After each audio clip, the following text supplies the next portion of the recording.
SVC Aditya movies தயாரிப்பில் சங்கர் இயக்கத்தில் ராம் சரண் நடிக்கும் கேம் சேஞ்சர் ஜனவரி 10 முதல். போச்சு தூத்துக்குடி, திருநெல்வேலி எல்லாம் வட மாவட்டங்களில் எந்த பகுதியும் இல்லை. திண்டிவனமோ நாமக்கல்லோ இது திருவண்ணாமலையோ கடலூரோ எங்கே இருக்குது எல்லாமே அதை காட்டினா கூட மற்ற தொண்டு நிறுவனங்கள் போய் தன்னார்வலர் போய் செய்வாங்க. எல்லாரையும் பாட்டன் முப்பாட்டன் சொல்கிறேன். நீங்கள் இன்னைக்கு கோவையில் போய் பாஷா அப்பான்னு சொல்லி பேசியிருக்கீங்க, அது சர்ச்சையாக இருக்குது. அப்பான்னு தானே கூப்பிடுவேன், இப்போ அப்பான்னு தானே கூப்பிடணும். பாஷாவுக்கு ஒரு அப்பா இருப்பார்ல, அவரை தாத்தான்னு கூப்பிடுவேன். இவரை நான் அப்போ அறிமுகமான சிறையில் 50 நாள் அவரோட இருந்த காலத்துலேருந்து அப்பான்னு தான் கூப்பிடுவேன். ஏன்னா சித்திக்கு என்னோட தம்பி, நான் அப்பான்னு தான் கூப்பிடுவேன், அதனால அப்பான்னு தான். அதில் என்ன சர்ச்சை இருக்குது? அப்பாவை அப்பான்னு கூப்பிடுறது. 85 வயசு அப்பாவுக்கு அப்பான்னு தான் கூப்பிடுவேன். ஊர்வலத்துக்கு அனுமதி தந்திருக்க கூடாது. இப்போ ஒரு கேள்வியை நான் உங்கள் எல்லாத்தையும் கேட்குறேன், நீங்கள் எல்லாரும் மனச்சான்றோட சொல்லுங்கள். அப்பா பாஷா அவர்களுடைய உடலை எடுத்துக்கிட்டு போகணும். எப்படி எடுத்துகிட்டு போகிறது? வண்டியில் வச்சுட்டு வண்டியை மட்டும் தனியாக அனுப்ப முடியாதுல்ல. உறவுகள் இருப்பாங்க, உடன் பிறந்தவங்க இருப்பாங்க, அவர் மேலே நம்பிக்கை வச்ச அன்பு வச்ச ஒரு கூட்டம் இருக்குது, மக்கள் கூட்டம் பின்தொடர்ந்து தானே செல்லும். இல்லை அப்படியே இல்லை உளங்குருதியில் வச்சு இல்லை தனி வானூர்தியில் வச்சு அப்படியே கொண்டு அடக்கம் பண்ண இடத்துல இறக்கணுமா? எப்படி சொல்கிறீங்க? பெருவழியை தானே எடுத்துகிட்டு போகணும். அப்புறம் அதை எப்படி அனுமதி கொடுக்காம எப்படி பண்ணுவீங்க? எப்படி எடுத்துகிட்டு போகிறது? உடலை அடக்கம் செய்கிற இடத்துக்கு எப்படி எடுத்துகிட்டு போகிறது சொல்லுங்கள். நீங்கள் யாராவது சொல்லுங்கள், எப்படி எடுத்துகிட்டு போகிறது? நீங்கள் ஆர்எஸ்எஸ் பேரணிக்கு அனுமதி கொடுத்தது இஸ்லாமிய அமைப்புகள் எடுத்து போகிறான்னாங்களா? சொல்லுங்கள், யாராவது சொல்லுங்கள். விநாயகர் சதுர்த்தி பிள்ளையார் ஊர்வலத்துக்கு ஒவ்வொரு தடவையும் அனுமதி கொடுக்கத்தான் செய்து இந்த அரசுகள். யார் பேசுகிறா? இறந்தவர் உடலை எப்படி எடுத்துகிட்டு போகிறத அடக்கம் செய்கிற இடத்துக்கு மட்டும் சொல்லுங்கள்.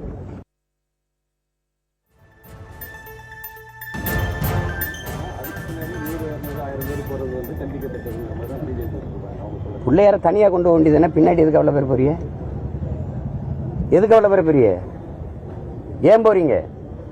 பாஷா ஒரு குற்ற வழக்கில் ஈடுபட்டாரு, குண்டு வெடிப்புக்கு அவருக்கு சம்மந்தம் இருக்கு, சரி, அதை யாரும் நியாயப்படுத்தலையே. நான் ஒரு கேள்வி கேட்கிறேன். பல்லாயிரக்கணக்கான மக்களை, கர்ப்பிணி பெண்ணை வயிறு கீறி அந்த பிஞ்சு குழந்தையை நெருப்பில் வீசி கொன்னது இருக்கா இல்லையா? குஜராத்தில் பல்லாயிரக்கணக்கான மக்களை கொன்னது இருக்கா இல்லையா? கொன்னதற்கு அப்போது அந்த நாட்டின் முதலமைச்சர், அந்த மாநில முதலமைச்சருக்கும் அப்போது உள்துறை அமைச்சராக இருந்த ஐயா அமித்ஷாவுக்கும் தெரியவே தெரியாதா? நீதிமன்றம் சொல்லலாம், 2 பேருக்கும் தெரியாமலே அந்த கலவரம் நடந்துச்சா? பல்லாயிரக்கணக்கான மக்கள் கொல்லப்பட்டது உண்மையா இல்லையா? அதை மட்டும் சொல்லுங்க, நீங்க சொல்லுங்க, உண்மையா இல்லையா? அப்ப இத்தனை ஆயிரம் மக்களை கொன்றவர் இந்த நாட்டின் மிகப்பெரிய பதவியில் இருக்கலாம், புனிதராயிரலாம், தலைவராயிரலாம், போற்றி புகழ்கிற கொண்டாடுகிற இடத்துக்கு போயிடலாம். அதையும் பேசுங்க, அதையும் குற்றம் பேசுங்க. இப்ப எங்க தலைவரை நீங்க எப்படி சொல்றீங்க? பயங்கரவாதி, தீவிரவாதி, கொலைகாரன், பிரிவினைவாதி தானே பேசுறீங்க. 2 லட்சம் ராணுவ வீரர்களை அனுப்பி 26,000 மக்களை கொண்டு குவிச்ச ஒரு நாட்டின் தலைவரை பத்தி நீங்க பேச மாட்டேங்கிறீங்க. அந்த செயலையும் பேசுங்க, அதையும் பேசுங்க. சிங்கள ராணுவம் செஞ்சதை விட இந்திய ராணுவம் எங்க அக்கா தங்கச்சியில வன்புணர்வு செஞ்சு கொலை செஞ்சதையும் பேசுங்க, அதையும் பேசுங்க. அப்புறம் ஒரு தரப்புல மட்டும் நீங்க பேசிட்டே போறது எப்படி? மணிப்பூர்ல 2 பெண்களை நிர்வாணப்படுத்தி நடக்க விட்டு போய் பல பேர் கூட்டு வன்புணர்வு செய்து உயிரோட சித்தி வச்சு கொளுத்துனது இருக்கா இல்லையா? வன்முறை எந்த வடிவத்தில், யார் வடிவத்தில் வந்தாலும் எதிர்க்கணும். ஒரு தரப்பினரை மட்டும் எதிர்க்கிறது, இஸ்லாமியர்களை எதிர்த்து பேசுறதை தவிர வேற ஏதாவது அரசியல் கொள்கை ஆர்எஸ்எஸ் பிஜேபி இருக்கு? இதை பேசணும். அவர் இறந்துட்டார், அவ்வளவு முடிஞ்சு போச்சு. அதை அடக்கம் பண்றது அதுதான். அதுக்கு அந்த ஒரு மரியாதை நிமித்தமா ஒரு சவடக்கத்தில் போய் உடல் அடக்கத்தில் பங்கேற்கிறது மனித மாண்பு. அது குறிப்பாக தமிழ் பேரினத்தினுடைய மாண்பு. எங்களுடைய வேதமே சொல்லுது, இன்னார் செய்தாரை ஒருத்தர் அவர் நான் நன்மனம் செய்து விடல். இந்த உலகம்பரா தானே சொல்லுது. பகைவனுக்கும் அருள்வாய் நன்னெஞ்சேங்குது. நாயகம் பக்கத்து வீட்டுக்காரன் பசியோடு இருக்கும்போது சாப்பிடாதறான்றாரு. பக்கத்தில் இருப்பவன் துன்பத்தை பொறுக்க இயலாதவன் புண்ணியவான்கிறான். பாரதி புண்ணியவான்கிறான். இப்ப நீ என்ன,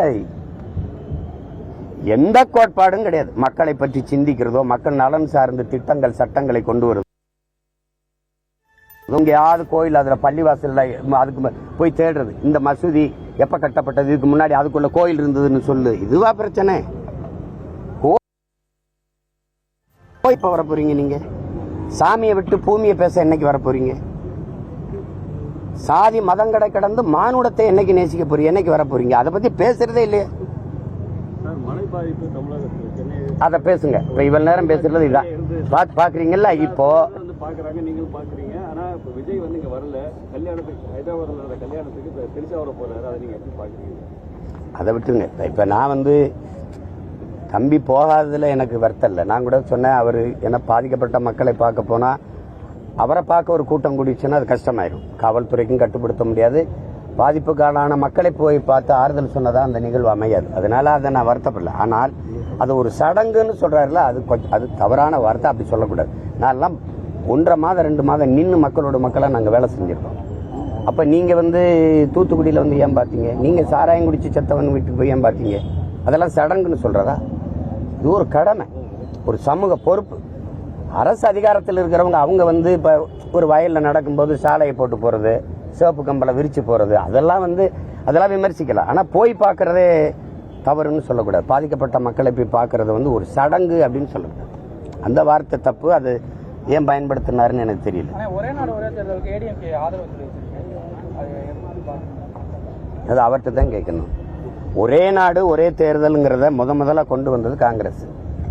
அந்தப்போ ஆதரித்து பேசுனது ஐயா கருணாநிதி அவர்கள் 1975 நினைக்கிறேன். பேசுகிற குரல் வழி இருக்குது. நீங்கள்லாம் கூட நெஞ்சுக்கு நீதியில் வந்து இது எழுத்தில் இருக்குது. குரல் ஒளியிலே ஐயா பேசுனது அவருடைய பிறந்த நாளில் பேசுனது. அம்மையார் இந்திரா காந்தி அவர்கள் பாராளுமன்றத்திற்கும் சட்டமன்றத்திற்கும் தேர்தல் வருவதால் செலவு மிச்சப்படுத்தப்படும் என்று நாங்கள் பொதுக்குழுவிலே கூடி தீர்மானம் அப்படின்னு பேசியிருக்காரு. என்ன யார் என்னக்கு அனுப்பணும்? நான் அனுப்புகிறேன். SVC ஆதித்யா மூவிஸ் தயாரிப்பில் சங்கர் இயக்கத்தில் ராம் சரண் நடிக்கும் கேம் சேஞ்சர் ஜனவரி 10 முதல்.